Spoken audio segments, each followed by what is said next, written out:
বিশ্ব রাজনীতিতে বাংলাদেশ একটা গুরুত্বপূর্ণ ইস্যুই হয়ে উঠেছে বলা যায়, কারণ বাংলাদেশে আমাদের দেশে অনেকে এর মধ্যে টুইট করেছেন যে পাকিস্তানের সাথে খুব গভীর সম্পর্কে জড়িয়েছে বাংলাদেশ ডক্টর ইউনূসের সময়কাল থেকে।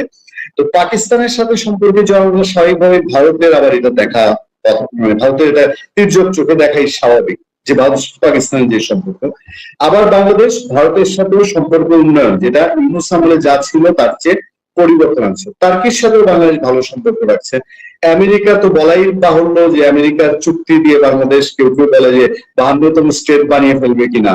অনেকে যারা সমালোচকরা বলেন যে সেই ভেনেজুয়েলাকে সে যেরকম 51তম স্টেট বলেছে, এখন যা যা হচ্ছে আমাদের তেল কিনতে হয় আমেরিকার পানি, আমাদের তেল নিয়ে চিন্তা করে আমেরিকান কোম্পানি শেভরন আর আমেরিকার বাংলাদেশের রাষ্ট্রদূত যে আমরা কিভাবে তেলে স্বয়ংসম্পূর্ণ হবো। এই প্রেক্ষাপটে আরিফ ভাই, বাংলাদেশ বিশ্ব রাজনীতি এখন কোন জায়গায় আছে? আমরা হেডলাইনটাই করেছি বাংলাদেশ নিয়ে কি নতুন কোন খেলা শুরু হয়েছে?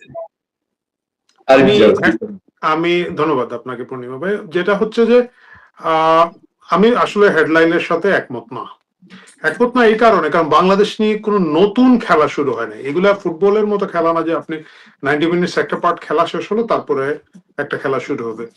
আমরা 24 আগস্ট মাসের যে ঘটনাটা দেখলাম, আওয়ামী লীগের শাসনামলের অবসান এবং পরবর্তীতে নতুন শাসক গোষ্ঠীর আগমন বাংলাদেশে, এই খেলাটা ধারাবাহিকতা আজকে পর্যন্ত চলছে। It's not a part. এটা শুরুই করা হয়েছিল যাতে আজকের যে পরিস্থিতি সেখানের মধ্যে যেতে পারে, বা আরো আগামীতে আমরা যেটাকে বলে যে ইকোনমিক্যাল কলোনি বানানো যায়, যাতে এই দেশটাকে অর্থনৈতিকভাবে পঙ্গু করে দেওয়া যায়। এই কারণে এই গেমটা শুরু হয়েছে। সুতরাং আমরা নতুন করে কোনো খেলার মধ্যে ঢুকি নাই। এই খেলার মধ্যে স্ট্র্যাটেজিক্যাল কারণে, ভৌগোলিক অবস্থানের কারণে আমাদের এক ধরনের চ্যালেঞ্জ আগে থেকেই ছিল। দ্বিতীয় যে মুশকিলটা তৈরি হয়েছে আমাদের, growing economy, growing middle class, purchase পাওয়ার গ্রোথ, এইসব কারণে আমরা যে কোনো সময় লেস ডেভেলপমেন্ট কান্ট্রি থেকে উপরে চলে যেতে পারি। আপনারা জানেন যে এটা অনেকটা প্রেশার দিয়ে আটকে রাখা। আমাদের যে মাথাপিছু আয়ের যে উমফলনীয় আমি বলবো, এবং অন্যান্য কারণে আমাদের কর্মক্ষম জনগোষ্ঠীর শক্তি অনেক বেশি এখন এই মুহূর্তে। আমাদের যেটাকে ডেমোক্রেটিক ডিভিডেন্ড বলে, সেই ডেমোগ্রাফিক ডিভিডেন্ডের জায়গাটা অনেক বেশি। সবকিছু মিলিয়ে আমরা এখন খুবই একটা আকর্ষণীয় জায়গা বিদেশি বিভিন্ন শক্তির জন্য, আমাদের অর্থনীতি এবং আমাদের অবস্থান। এইটারই প্রক্রিয়াগত কারণে বাংলাদেশের আজকের এই অবস্থা, এবং এটা নতুন কোনো খেলা না, এটা ধারাবাহিক একটা খেলা। এই মুহূর্তে খেলাটা কার্যকর হচ্ছে আর কি, যেটা ধরুন গত 2-3 বছর ধরে চলছে। এইটার একটা ফল শুরু হচ্ছে মাত্র, যেটা ইউনূস সাহেব প্রথমার্ধে করে গিয়েছেন। উনি পুরো মাঠটা সাজিয়ে দিয়ে গিয়েছেন, গোল টোল করার জায়গাটা ব্যবস্থা করে দিয়ে গেছেন। তারই কন্টিনিউশন আজকের যে সরকার, তারা সেখানে ধারাবাহিক এখন গোলগুলা দিয়ে যাবেন। আমি একটু যুক্ত করতে চাই আর ভাই, ইউএসএ যে এগ্রিমেন্ট, ইউএসএর সাথে যে বাণিজ্য চুক্তি, এই চুক্তি একদিকে সরকার বলছে যে এটা পুনর্বিবেচনার সুযোগ আছে, পুনর্বিবেচনা করবে হয়তো।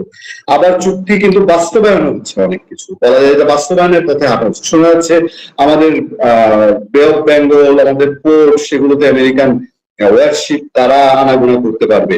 তাহলে চুক্তি যদি বাস্তবায়নই হয়, এটা পর্যালোচনার কি জায়গা থাকছে? পর্যালোচনার জায়গা আছে, আমি জানি না আপনি কোথায় শুনেছেন। এগুলো কৌতুক, এগুলো শুনতে ভালো লাগে। একটা দাড়ি কমা ফুল স্টপ, কিছু বদলানোর ক্ষমতা নাই। মানে ক্ষমতা নাই মানে কি, এটা বদলানো হবে না ধরে নিয়েই তো আপনি ক্ষমতায়। সুতরাং এইসব জোক শুনতে ভালো, কিন্তু বাস্তবে এগুলোর কিছু নেই। পর্যালোচনা করার সুযোগ আছে, দুনিয়ার সকল চুক্তির পিছনে লেখা থাকে যে এটা উভয় পক্ষ মাঝে মাঝে পর্যালোচনা করবে। তো এখন ওই লাইনটা ধরে যদি আমি বলি পর্যালোচনা করার সুযোগ আছে, ভালো। তো পর্যালোচনা করার সুযোগ থাকলে পর্যালোচনা করেন। পর্যালোচনা কোথা থেকে করবেন? এই চুক্তিটা এতই গুরুত্বপূর্ণ, আপনি দেখেন যে ইউনূস নির্বাচনের 3 দিন আগে গোপনে এই চুক্তিটা সাইন করে দিয়ে গেছে। মানে এটা খুবই কমন সেন্স যে একটা সরকার বা একটা নির্বাচন হচ্ছে 3 দিন পরে, সেখানে কোনো সরকার নীতিগত কোনো সিদ্ধান্ত নেবে না। একেবারে রুটিন জব, সরকারি কর্মচারীদেরকে বেতন দেওয়া, ট্রাফিক কন্ট্রোল করা, গ্যাস বিল কারেন্ট বিল সংগ্রহ করার বাইরে কোনো কাজ কোনো সরকার করবে না। কিন্তু তাড়াহুড়া করে করা হচ্ছে এবং গোপনে করা হচ্ছে। এটা কি এত সহজ? এটা তো ওই যে গরু বাজারের হাসিল কাটার মতো ঘটনা না, এটা তো অনেক প্ল্যান এন্ড প্রোগ্রামের মধ্যে আছে। এইটা দাড়ি কমা ফুল স্টপ কিছু বদলাতে পারবে না। এবং আপনি দেখেন ইউনূস কিন্তু এখন যেটা বলে ওরা যে এটা তো বিএনপি জামাতের সাথে কথা বলেই করেছে, এবং বিএনপি জামাত কিন্তু এটা নিয়ে খুব শক্ত কোনো কথা বলে না, কারণ তাদের এটা না করলে তো তাদেরকে ক্ষমতায় আনা হতো না হয়তো। তো গতকাল গতকাল গতকাল আবার জামাতের আমির বললো যে এই বিষয়ে তাদের সঙ্গে বিন্দু পরিমাণ কথা ইউনূস সরকার বলেনি। জামাত বাই ডিফল্ট মিথ্যা কথা বলে, সুতরাং তাদের কথা আপনি ওইভাবে মানে গতকালকে কি বলেছে এটা আজকে ধরলে হবে না, যখন বলেছে ওই সময়টা তো ধরতে হবে। কয়েক ঘন্টা চলে যাওয়ার পরে জামাতের কথার কোনো মূল্য নাই। আপনি দেখেন যে মিরপুরে মাজারের হামলা করেছে জামাতিরা গিয়ে, তাই না? তার করার পরে ওইখানকার যে এমপি, কি যেন ওনার নাম, যাই হোক, আরমান সাহেব, সরি, ব্যারিস্টার হ্যাঁ আরমান। হ্যাঁ, তো উনি কিন্তু সাথে সাথে বলছে আমি পুলিশের সাথে কথা বলছি, পুলিশ এখানে অভিযান চালাচ্ছে। পুলিশ করে আমি জানি না, এমপি সাহেব আমাদেরকে কথাই বলে নাই। মানে এই যে একেবারে মানে সাদা একেবারে বিশাল একটা মিথ্যা বড় করে বলে ফেলা এগুলো। এখন জামাত বলতেছে আমি তো জানি না, মানে ভাই আমার ক্ষমতায় দেশ নাই, আমি বসে জানি না। তো জানো জানো না তো এখন ইউনূসের বিরুদ্ধে মামলা করে দাও, তোমার নামে এত বড় মিথ্যা কথা বলবে কেন? তো এটা তো বাস্তবে হচ্ছে কি, এটা এই পুরো প্রসেসটাই তো এটার ভিতরের একটা অংশ হিসাবে এসেছে। সুতরাং বাংলাদেশ নতুন করে একটা ঝামেলা পড়তে যাচ্ছে তা না, এই ঝামেলাটা গত কয়েক বছর ধরে চলছে, আগামীতে এটা খুব খারাপের দিকে যাবে। মানে অর্থনীতি তো ওভারনাইট আপনি কালকে সকালে যে ধসে পড়বে তা না, এটা ধসে পড়ার লক্ষণ যেগুলো এগুলো কিন্তু সবই দেখা যাচ্ছে। এবং যদি আল্লাহ না করে কোনো ধরনের প্রাকৃতিক দুর্যোগ এটার মধ্যে আরেকটু অ্যাড হয়ে যায়, তাহলে কিন্তু বাংলাদেশি হিসাবে আমাদেরকে অনেক কষ্ট ভুগতে হবে। আরে ভাই, আমি আবারও আসবো আপনার কাছে। আমি তো জামশেদ মামুন মাহবুবের কাছে আছি। মামুন ভাই, এই আরিফ ভাইকে প্রথম যে প্রশ্নটা করেছি যে বিশ্ব প্রেক্ষাপটে বাংলাদেশ এখন কি, এবং সেদিনও একটা আলোচনা আমাদের ছিল, আমরা ইন্ডিয়ার মধ্যে আমরা সীমাবদ্ধ ছিলাম, কিন্তু এখন দেখছি যে বাংলাদেশের সাথে কূটনৈতিক সম্পর্কের বিবেচনায় চীন, আমেরিকা, তুর্কি, পাকিস্তান, ইন্ডিয়া সবাই মিলে আমরা যেন মাঝখানে কোন একটা জায়গায় আছি। আপনি কি দেখতে পাচ্ছেন, নাম্বার ওয়ান? এবং নাম্বার টু হচ্ছে, আরিফ ভাই প্রশ্নটা তুলে ফেলেছেন যে এই যে মাজার হামলা থামছেই না, সেই হামলা যে শুরু হলো, এবারে সরকার বিএনপি গভর্নমেন্টের সময় মাজার আক্রান্ত হয়ে, তাও রাজধানীর কেন্দ্রস্থলে, মিরপুর তো রাজধানীর কেন্দ্রস্থল এখন, সেইখানে একটা আদি পুরনো মাজার, শাহ মাজার, কিন্তু যারা মাজার প্রেমী তাদের কাছে একটা খুব উল্লেখযোগ্য জায়গা, সেটা আক্রান্ত হলো। আপনি কিভাবে দেখছেন সৈয়দ মামুন মাহবুব? জি, ধন্যবাদ। আপনি যেটা বলেছেন বাংলাদেশ নিয়ে নতুন কোন খেলা শুরু, আমি আমার সহ আলোচক আরিফ জেপ্তিক সাহেবের সঙ্গে একমত যে এটা দীর্ঘদিনের খেলা, এটা শুধু গত 2-3 বছরের না। আমাদের বাংলাদেশের আমাদের যেটা একমাত্র গর্বের, কবি রুদ্র মোহাম্মদ শহীদুল্লাহর ভাষায় বা কবি শামসুর রহমানের ভাষায়, স্বাধীনতা তুমি আমার একমাত্র স্বজন হারানো স্বজন। তো সেই মুক্তিযুদ্ধের সময় তো আমরা আন্তর্জাতিক ভাবে একটা গুরুত্ব বহন করেছিলাম। অর্থাৎ তখন মার্কিন যুক্তরাষ্ট্র, পশ্চিমা বিশ্ব এবং সমাজতান্ত্রিক চীন, তারা আমাদের শুধু বিরোধিতাই করেনি, পাকিস্তানেরকে সর্বপ্রকার সহায়তা দিয়েছিল, আর্থিক, সামরিক। এমনকি ডিসেম্বরে মার্কিন যুক্তরাষ্ট্র 7ম নৌবহর পাঠিয়ে দিয়েছিল।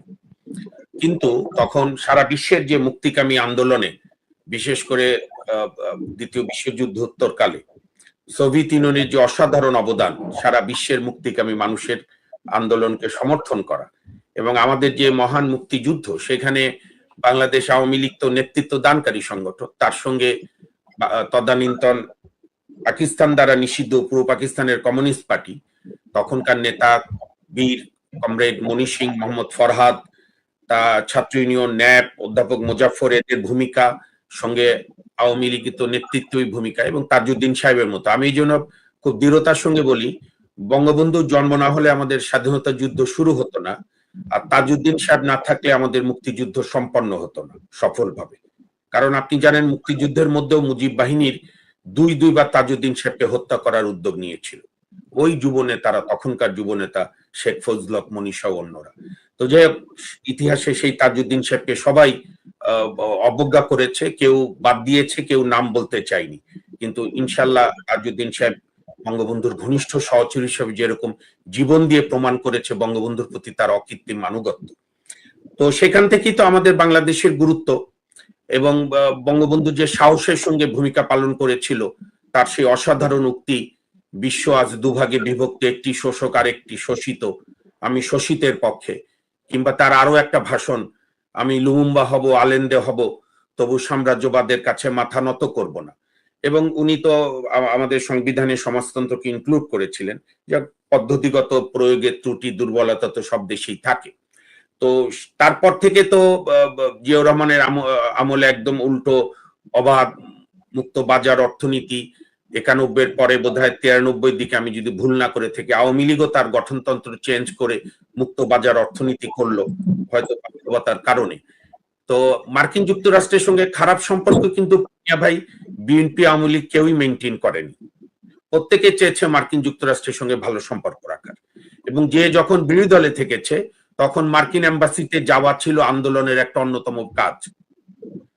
মার্কিন অ্যাম্বাসেডারকে আমি শেখ হাসিনার বাসায় বহুদিন দেখেছি, যখন আমরা 2001 থেকে 2006 পর্যন্ত আওয়ামী লীগ না করলেও গণতান্ত্রিক আন্দোলন করেছি আপনার আইনজীবী সমন্বয় পরিষদ থেকে, তখনও যে কয়েকবার গিয়েছি শেখ হাসিনা ওখানে, তাতে একবার দুইবার দেখেছি মার্কিন অ্যাম্বাসেডার